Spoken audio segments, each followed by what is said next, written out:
देखिए, बात करते हैं पति-पत्नी के रिश्ते के बारे में। देखिए, जब मामला न्यायालय में पहुँच जाता है और मामला जब न्यायालय में आ जाता है, तो दोनों पक्षकार ये सोचते हैं कि न्यायालय में आकर हमारा पैसा और टाइम वेस्ट हो रहा है, तो क्यों ना हम सेटलमेंट कर लें। और इसी तरीके से एक सेटलमेंट डीड भी वो बना लेते हैं।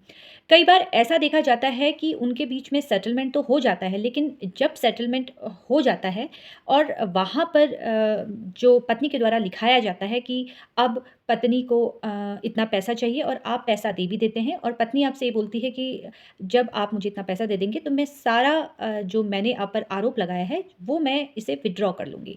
मैं सारे केस वापस ले लूँगी, लेकिन मुझे आप इतना अमाउंट पैसा दे दीजिए। और पति भी ये सोचता है कि पत्नी ने स्वयं पहल की है, पत्नी स्वयं कह रही है कि आप मुझे इतना पैसा दे दीजिए और मैं सारा जो आपके ऊपर आरोप लगाए जा रहे हैं वो मैं वापस ले लूँगी।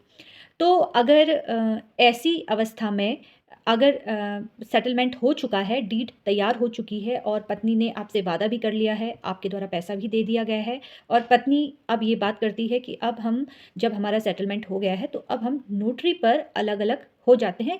कोर्ट कचहरी जाने की ज़रूरत नहीं है, पैसा ज़्यादा खर्चा नहीं होगा क्योंकि हम दोनों ने स्वयं तय किया है कि हम दोनों अलग हो जाएँ। तो क्या ऐसी अवस्था में नोटरी पर हमें अलग हो जाना चाहिए? क्या नोटरी पर तलाक ले लेना चाहिए?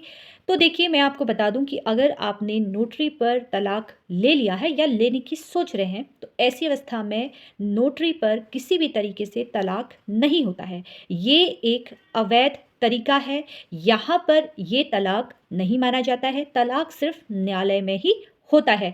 अगर पत्नी आपसे ऐसा कहती है और आप के द्वारा ऐसा मान लिया जाता है और उसके बाद आप दूसरा विवाह कर लेते हैं बिना तलाक लिए, यानी कि नोटरी में आपने तलाक ले लिया है और दूसरा विवाह आपके द्वारा हो जाता है, तो ऐसी अवस्था में मैं आपको बता दूं कि पत्नी आप पर आरोप लगा सकती है, आपको बाइगेमी का आप पर आरोप लगा सकती है कि आपके द्वारा धोखा दिया गया है, आपके द्वारा दूसरा विवाह कर लिया है और जो वो नोटरी पर अभी तक दावा कर रही थी कि तलाक होता है, वहाँ पर वो बिल्कुल मुकर जाएगी।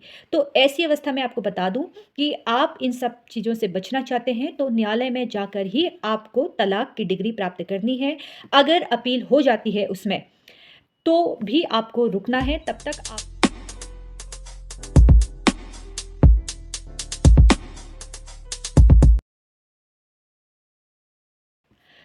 आपको बता दूँ कि सिर्फ़ आपको तलाक की जो डिग्री है, वो न्यायालय से ही प्राप्त होगी, नोटरी पर तलाक नहीं होता है। ऐसी ही कानूनी जानकारी प्राप्त करने के लिए आप लोग मुझसे जुड़ सकते हैं और इस पेज को अधिक से अधिक लोग लाइक और शेयर करना ना भूलें। धन्यवाद।